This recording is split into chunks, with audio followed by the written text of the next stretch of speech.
आझाद मैदानावरून जरांगेचं भाष्य, फडणवीसांची होणार कोंडी.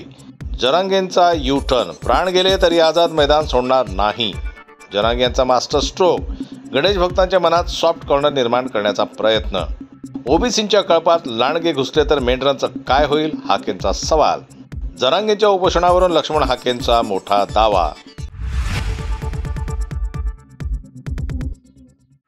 मराठा समाजाला ओबीसी कोट्यातून आणि सगळे सोयरे आरक्षण मागणी घेऊन मनोज जरांगे पाटील यांच्या नेतृत्वाखालील मराठा आंदोलक शुक्रवारी सकाळी मुंबईत दाखल झाले.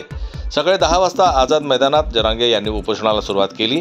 जरांगे आधीपासूनच ही शेवटची आणि आरपारची लढाई असल्याचं सांगत आले आहेत. शुक्रवारी आझाद मैदानावर केलेल्या भाषणातही मनोज जरांगे पाटील यांनी आता माघार घ्यायची नाही असा संदेश मराठा समाजाला दिला.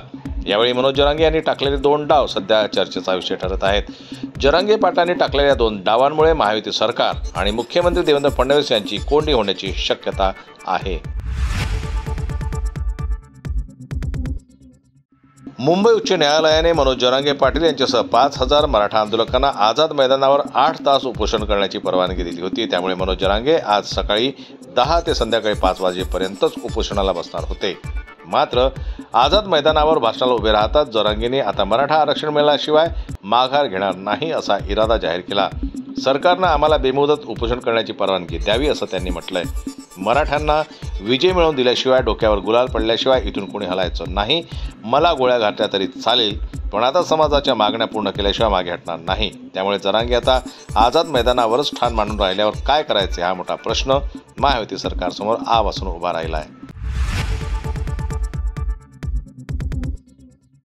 आझाद मैदानावर उपोषणाला सुरुवात करताना जरांगे यांनी आणखी एक मास्टर स्ट्रोक खेळला. तो म्हणजे जरांगे पाटील यांनी स्टेजवर छत्रपती शिवाजी महाराजांच्या पुतळ्याच्या शेजारी गणपतीची मूर्ती ठेवली.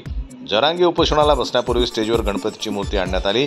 गणपतीची ही मूर्ती शिवाजी महाराजांच्या बाजूला ठेवण्यात आली. त्यामुळे आरतीही करण्यात आली. या माध्यमातून जरांगे आणि मराठा आंदोलकांनी एक प्रकारे मुंबईतील गणेश भक्तांच्या मनात सॉफ्ट कॉर्नर निर्माण करण्याचा प्रयत्न केला आहे. हा मनोज जरांगे यांच्या आंदोलनातील मास्टर स्ट्रोक ठरण्याची शक्यता आहे. मनोज जरांगे पाटील यांच्या मुंबईच्या आझाद मैदानावरील आंदोलनावरून आता ओबीसी आंदोलक लक्ष्मण हाके यांनी जरांगेंवर प्रहार केलाय. हे आंदोलन मराठा समाजाच्या आरक्षणासाठी नाही. जरांगे यांची मागणी मान्य झाली तर महाराष्ट्रातील ओबीसी समाजाचं आरक्षण संपलेलं असेल असा धोक्याचा इशारा हाके यांनी दिला. ओबीसी समाजाला शासनकर्त्या आणि राज्यकर्त्या जमातीपासून संरक्षण मिळावं म्हणून ओबीसींना आरक्षण देण्यात आलंय.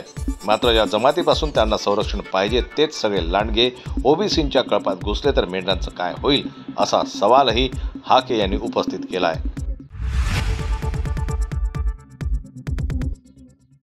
एकीकडे जरांगे पाटील यांनी मुंबईच्या आझाद मैदानावर आमरण उपोषणाला सुरुवात केली तर दुसरीकडे ओबीसी समाजातून जरांगे यांच्या मागणीला विरोध केला जातोय. यावरून आता ओबीसी नेते लक्ष्मण हाके यांनी फडणवीसांचे सरकार उलथवण्यासाठी विरोधकांसह अजित पवारांचे आमदारही सामील असल्याचं बोलत थेट सरकारवरच गंभीर आरोप केले. लक्ष्मण हाके यांनी पुणे येथे पत्रकारांशी संवाद साधला. यावेळी ते बोलत होते. सरकार उलथवण्यासाठी जसे विरोधी पक्षाचे आमदार खासदार त्यामध्ये सामील आहेत, तसेच अजित पवार यांचे देखील आमदार खासदार सामील आहेत असा घणाघात त्यांनी यावेळी केला.